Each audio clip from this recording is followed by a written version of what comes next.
सुप्रभात। गृहस्थ जीवन में श्रेष्ठ साधना, यह हमारी आज की आध्यात्मिक चर्चा का विषय है। गृहस्थ जीवन में सर्वश्रेष्ठ साधना,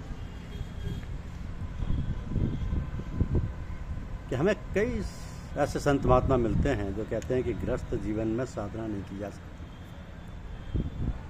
और वास्तव में ऐसा है नहीं। दक्षिण भारत के महान संत कवि तिरुवल्लुवर अपनी पत्नी वासुकी के साथ भगवान की उपासना करते और जीवन यापन के लिए करघे पर कपड़ा बुना करते। शेष समय वह धर्म और ईश्वर के महत्व को प्रदर्शित करने वाले पर्दों की रचना करने में लगाते। जब कोई साधु संत तथा अतिथि आता तो वो दोनों उसकी सेवा करते और उसे भोजन कराते। एक दिन एक सन्यासी संत कवि की ख्याति सुनकर उनके यहाँ आया। उनके पास एक महिला को बैठे देखकर उसने कहा, स्त्री ईश्वर की उपासना में बाधक होती है, इनसे बचना चाहिए। थोड़ी देर बाद उसने पूछा, गृहस्थ का जीवन श्रेष्ठ है या फिर सन्यासी का? कभी तिरुवल्लुवर ने उत्तर दिया, मैं गृहस्थ हूँ, मेरी पत्नी मेरे हर कार्य में सहयोग देती है। भक्ति नहीं, काव्य रचना में भी मुझे पत्नी से सहयोग मिलता है। अब सन्यासी के पास इसका कोई जवाब नहीं था। वो 2 दिन के उनके घर वासुकी ने पूजा के बाद उन्हें भोजन कराया। पति काव्य रचना करते रहे, पत्नी उन्हें पंखा झलती रही। वासुकी की कर्तव्य परायणता देखकर सन्यासी ने गदगद होकर कहा, आप जैसे आदर्श पति पत्नी के सत्संग ने मेरा भ्रम दूर कर दिया है। मैं दावे के साथ कह सकता हूँ कि अगर पत्नी वासुकी जैसी हो तो फिर गृहस्थ जीवन ही श्रेष्ठ है।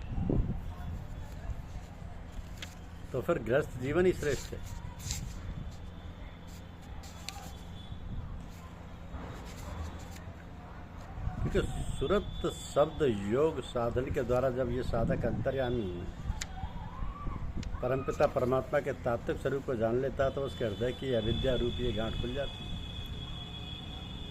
जिसके कारण उसने इसे जड़ शरीर को ही अपना स्वरूप मान रखा है। इतना ही नहीं, इसके समस्त संशय सर्वथा कट जाते हैं और समस्त शुभाशुभ कर्म नष्ट हो जाते हैं। अर्थात ये जीव सब बंधनों से सर्वथा मुक्त होकर परमानंद स्वरूप परमेश्वर को प्राप्त हो जाता है।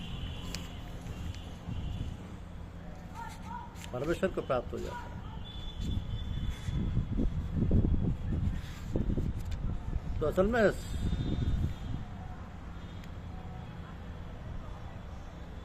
संतोष के विषय में लोगों को बहुत भ्रम है,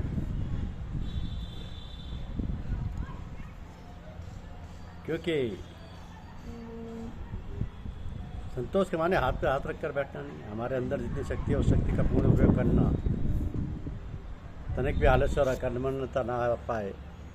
उसके बाद जो भी हमें शारीरिक श्रम नौकरी चाकरी से प्राप्त हो या व्यापार इत्यादि में जो भी हम अपने और अपने बाल बच्चों के पालन पोषण के लिए प्रयत्न करते हैं, खेती व्यापार नौकरी आदि, उसमें जो प्राप्त हो उससे प्रसन्न रहना चाहिए। आदिकाल से ये धरा ऋषि मुनि संत महात्मा और सदगुरु एवं अवतारों की जननी रही है। यहाँ हिंदू बौद्ध जैन ईसाई और मुस्लिम, ये 5 पंथ वर्तमान समय में संसार में मुख्य माने जाते हैं। हिंदू बौद्ध जैन ईसाई और मुस्लिम, तो पांचों में से एक एक पंथ को मानने वालों की संख्या करोड़ों में है। इनमें बौद्ध जैन ईसाई और मुस्लिम पंथ को चलाने वाले क्रमशः बुद्ध, ऋषभदेव, ईसा और मोहम्मद माने जाते हैं। ये पांचों ही पंथ अति प्रचलित हैं, परंतु यदि धर्म किसी मनुष्य के द्वारा चलाया हुआ नहीं है और ना ही यह किसी मानवीय बुद्धि की उपज है, तो विभिन्न ऋषियों महर्षियों द्वारा किया गया अन्वेषण है, खोज उसी की होती है जो पहले से ही मौजूद हो। तो हिंदू धर्म अनादि अनंत एवं शाश्वत है। जैसे परमेश्वर शाश्वत है, ऐसे हिंदू धर्म भी शाश्वत है, सनातन। इसलिए सनातन हिंदू धर्म प्रभु का स्वरूप है। जब जब हिंदू धर्म का ह्रास होता है तब तब प्रभु अवतार लेकर हिंदू धर्म की संस्थापना करते हैं। प्रभु सनातन धर्म की रक्षा हेतु स्थापना है, इसको बनाने के लिए नहीं। इसकी अति प्राचीनता को देखकर संसार के अंदर सभी धर्म मतांतर इसी सनातन हिंदू धर्म से ही उत्पन्न प्रतीत होते हैं। इसलिए उन धर्मों में मनुष्य के कल्याण हेतु जो साधन बताए गए हैं वे सब हिंदू सनातन धर्म की ही देन मानने चाहिए, तो उन धर्मों में बताए गए अनुष्ठानों का चाहे वह बौद्ध, जैन, ईसाई या मुस्लिम धर्म ग्रंथों में वर्णित हो, निष्काम भाव से पालन करने से कल्याण होने में संदेह नहीं मानना चाहिए। प्राणी मात्र के कल्याण के लिए जितना गहरा विचार हिंदू धर्म में किया गया है उतना अन्य धर्मों में नहीं मिलता। हिंदू धर्म के सभी सिद्धांत पूर्णतः वैज्ञानिक और कल्याण करने वाले हैं। तो सभी धर्मों में अवतार, पैगंबर, औलिया, नबी, बुद्ध, तीर्थंकर, धर्मगुरु और सतगुरु होते चले आए हैं। इन सभी ने संसार के भटके हुए मानव समाज को आत्मकल्याण का मार्ग दिखलाकर ईश्वर प्राप्ति की दिशा दी।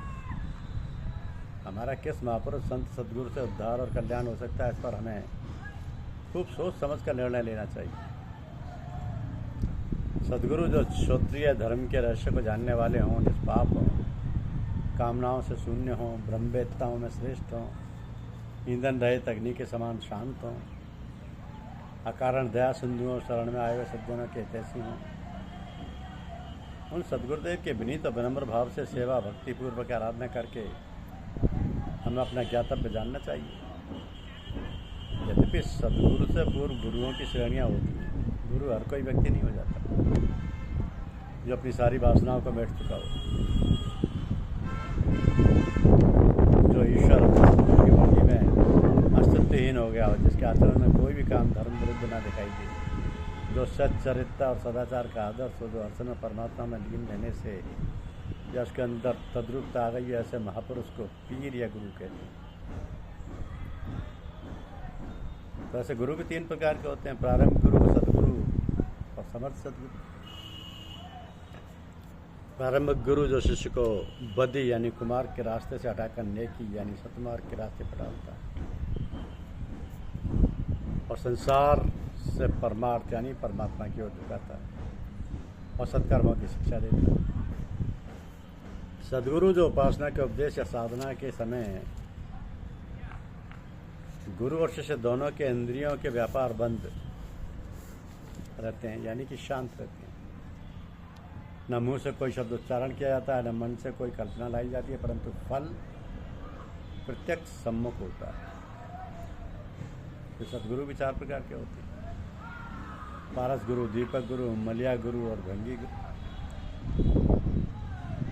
अब पारस गुरु जैसे छूते ही लोहा स्वर्ण बन जाता है, वैसे ही पारस गुरु से मिलाप होते ही मनुष्य बदलकर उत्तम गुणों से संपन्न और कोई शक्तिशाली बन जाता है, परंतु ये अपने जैसा नहीं बना सकते। दीपक गुरु का मतलब गुरुदेव का दीपक जल रहा है, कोई जिज्ञासु तेल बत्ती हृदय के पात्र में श्रद्धा, विश्वास और सच्ची लगन सहित जाके अपने दीपक को उससे जाकर छुआ दे तो एकदम उससे दीपक जलने लगता है। जब बिना तेल बत्ती के दीपक को नहीं जला सकते, ये इनमें कर ली। मलिया गुरु, मलियागिरी चंदन अपने अंदर से सुगंध छोड़ता रहता है और अपने आसपास के सारे वृक्षों को अपने जैसा सुगंधित कर देता है। समय लगता है, परंतु धीरे धीरे सभी वृक्ष जैसे ही वैसे ही गुण वाले बन जाते हैं। तो बबूल, चीड़, शीशम पर उनका प्रभाव नहीं पड़ता। भृंगी गुरु, भृंगी कीड़ों को पकड़ लेती है, कीड़ा कुछ दिन पीछे चिंतन करता है, उसी के रूप में बन जाता है। समर्थ गुरु, इनमें सभी सामर्थ्य होती है तथा इनसे चारों गुरुओं के लक्षण पाए जाते हैं। ये भक्ति योग ज्ञान में परिपूर्ण तथा दूसरी प्रकृति वाले मनुष्य को अपने ध्येय तक पहुंचा देती है। इनका सभी शक्तियों पर अधिकार होता है। ये अधिकारी तथा अनाधिकारी किसी को खाली नहीं छोड़ते, स्वभावतः सबका उपकार करते हैं तथा इनका कार्य धोबी और बेहतर का कार्य होता है। ये अपने शिष्यों के गंदे से गंदे संस्कारों को धोकर परमार्थ की दिशा देती है। शाही नक्शबंदिया सिलसिले के सभी सदगुरुजनों को यही शिक्षा प्रणाली रही है। वर्तमान समय की सोचनीय दशा को देखते हुए जबकि गुरुओं की बर्बाद नहीं।